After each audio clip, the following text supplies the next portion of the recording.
when you were angry at your coach? Have you imagined there's nobody in the gym when you're about to shot that critical free throw? Have you ever anticipated going to do yoga in the evening to re-energize yourself midday? Have you ever hit the weights after a heated argument? Have you walked away from the TV while you were watching a game just to cool down? If you answer yes to any of those questions, you have already participated in emotion regulatory activities. All right, so why do we care about regulating ourselves when we talk about affective states? Well, lately, there's a big research interest in that, especially when the conditions are challenging. And there's a huge interest because the people who do that, the people who have a high ability to do that, they're happier, they interact better with other people, and they have higher self-satisfaction. So self-regulation of affective states is very important, as you can see. I created this slide to explain a little bit what is affect. Affect, as you can see, it's on the left. It's an umbrella for all these states, stress, emotion, mood, and all these states, affective states, have to do, in a very simplistic way, let's put it, have to do with discriminating between bad and good. Okay, so have good choices and bad choices. When we're trying to deal with stress, we call it coping. When we try to deal with emotion, we call it emotion regulation. And while we try to deal with mood, we talk about mood regulation. All right. What is emotion? Emotion is not mood. Emotion is not stress. When we talk about stress, we usually talk about something negative, right? Emotions, though, as you can see those examples in the parenthesis, they can both be positive and negative, right? And also, although I didn't put it there, when we are trying to see if something is, an emotion is positive or negative, we also talk about intensity, duration, and frequency of those emotions. So a lot of people think that mood and emotion are the same, and it makes kind of sense if you think that they share some common ground. So as you can see, there are commonalities in experience, expression, and physiology. Experience means that they are sensed by the person who says something about a mood or an emotion. The expression, we have facial expressions where the tone of voice changes, gait is changing, and physiology, heart rate is going up, may go down, we have release of energy, and we also secrete hormones. So these three happen in both. However, and I created this table to make it clearer. However, mood and emotion are very different. And they're different, as you can see on the left column, when we talk about duration and intensity, the emotion is shorter and is more intense. The mood is longer and less intense.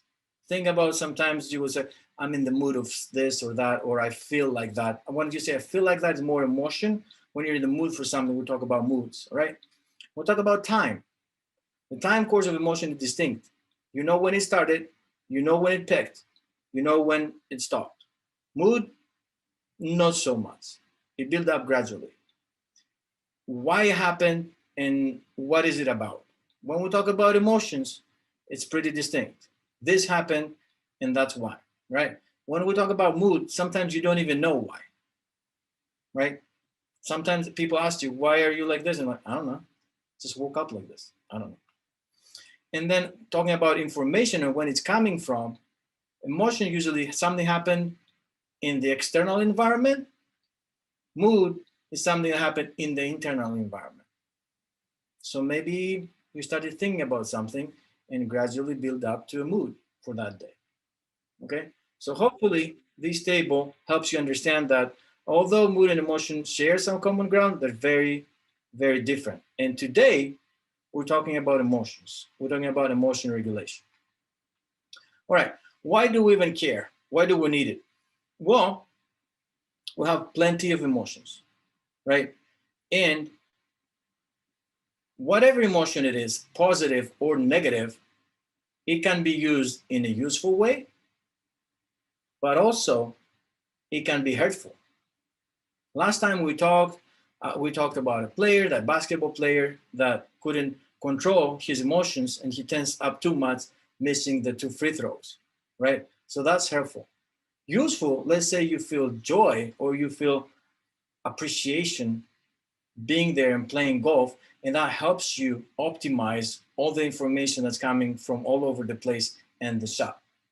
So whatever emotion you have, we can use it in a useful way, but also it can be used in a hurtful way. And that's important. Why? Because when it's becoming hurtful, we can and we should regulate it. Okay? Now, that small picture there, it's a part of a bigger picture that I'm going to show you in a little bit. When do we need to have a process of emotional responding? So first of all, the situation has to be relevant to you. Okay? So if you hear a very simplistic example about an earthquake in China, you may not care. If you hear about an earthquake in the US, you care. So the more relevant it is for you, the higher the probability of you to respond. Okay? That's one situation, as you can see. 2 is attention. Does that require some attention from you? If it does, great. If it doesn't, no. If it does, though, you have to assess it. Positive, negative, however you're going to assess it. And after you assess it, you respond. So the process is situation, attention, appraisal, response. And as you can see, there is an arrow looping back. So it's a closed loop system, as we say in psychology. So whatever response you have, it goes back to the situation. So your response changes the whole situation. Remember the flat tire, right? If your response is like, okay, let's change it, move on. Different. That's a different kind of feedback to the situation compared to you getting angry and upset. Your heart rate is going up. That will affect the situation way differently. So it's a dynamic process and it has 4 steps. Okay. I'll use an example. I'll use Emma, the boxer. Who would like to read the first paragraph? Who would like to help me? Anybody from the coaches or staff? Just to read, which is the very first paragraph about Emma. I don't have a great accent, but maybe some of you have a better one. So maybe we can. I'll read it. If nobody else wants to read. You want me to read the first part? Sorry. Yeah, the very first paragraph. Okay. Imagine Emma during a fight against an angry opponent. After a couple of minutes during the first round, Emma gets punched in the face with the uppercut. She starts bleeding from her left eyebrow. Emma touches her eyebrow, sees the blood on her glove, starts screaming, and she is just about to launch an attack. That unexpected emotional response changes the interpersonal situation. This new situation gives now a rise to a new response by the opponent. The opponent no longer feels angry, but surprised and scared. Thank you, Joey. So that goes back to this. So the way you respond to the situation changes the whole situation. So here, Emma, she just got punched in the face. She sees the blood. She can just go away and quit. She can be scared. She can be anything. However, that thing that happened, that her seeing the blood, make him scream and make her just make up your mind that this is the time for me to just, that enough is enough. I'm hitting back. The boxer that hit Emma wasn't expecting that. So that unexpected change in her emotional response changed the whole situation. So that's the key idea here. However you respond to anything that happens during a game, practice, or life, pretty much affects the whole situation, which means your life in other people's lives around you. So the response is really important. Okay, remember that you have the power to change the situation. If you can regulate your emotion, you can change the whole game. And by game, I mean a game or your whole life. Okay? So you have the power. We all have the power. And this is a skill we can learn. So, what's the goal when we regulate our emotions? Most people will say decrease negative, increase positive. Yes? Yes. Let me ask you this though. And when I first started reading about emotion regulation, I had never thought about it. So let me ask you this. Have you ever tried to employ more empathy, that's just an example, in your effort to consolidate your devastated teammate who lost that penalty kick? Have you ever tried to suppress your excitement that you're pulling off an important win until the very end of the game? These are two examples that you actually, the first one, what is it? It's an example, you trying to increase negative emotions. And the second example is you trying to decrease positive emotions. That's why we say that more positive and less negative is not always the case. It's like, I'm going to give a weird example, but it's like you going to a funeral and your cousin says a joke, but you don't want to laugh. That would be decreasing positive emotions because you can't do it there, right? So sometimes it's not, when we say regulating emotions, it's not just decreasing negative and or increasing positive. It can be the other way around. Okay? Good. So, big question. How can we do it? And that's the last part for today. How can we do it? What time it is? Okay, we're good. So, we are trying, when we're working with athletes, right, to achieve that flexible and skillful emotional response. How do we do that? So there are 5 families of strategies, and I'll give some examples. Situation selection, situation modification, attentional deployment, cognitive change, and response modulation. A lot of terminology. Let me break it down. Situation selection, the very first one, right? It says being proactive in order to end up or not end up in a situation that is expected to give rise to welcome or unwelcome emotions. So you lost the game, you know, next day your coach is going to be angry and maybe yell at you. So you're trying to avoid that. If you avoid that, you avoid the whole situation. So you picked the situation you're going to put yourselves in.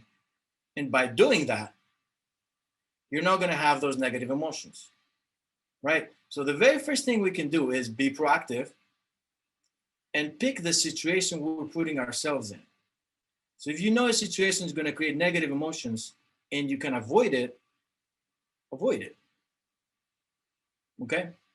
Situation modification. Now, we're trying to change the whole thing directly. Why? Trying to modify that emotional effect. So you want to go to practice, it's Plattsburgh, you didn't expect it, it snowed too much, your car didn't start. Oh my God, what am I going to do? I can't be late for practice, right? So how can we modify that? Your roommate, who's a great person, driving you to practice, end of the story, nothing negative, all positive, all good. That was a situation modification.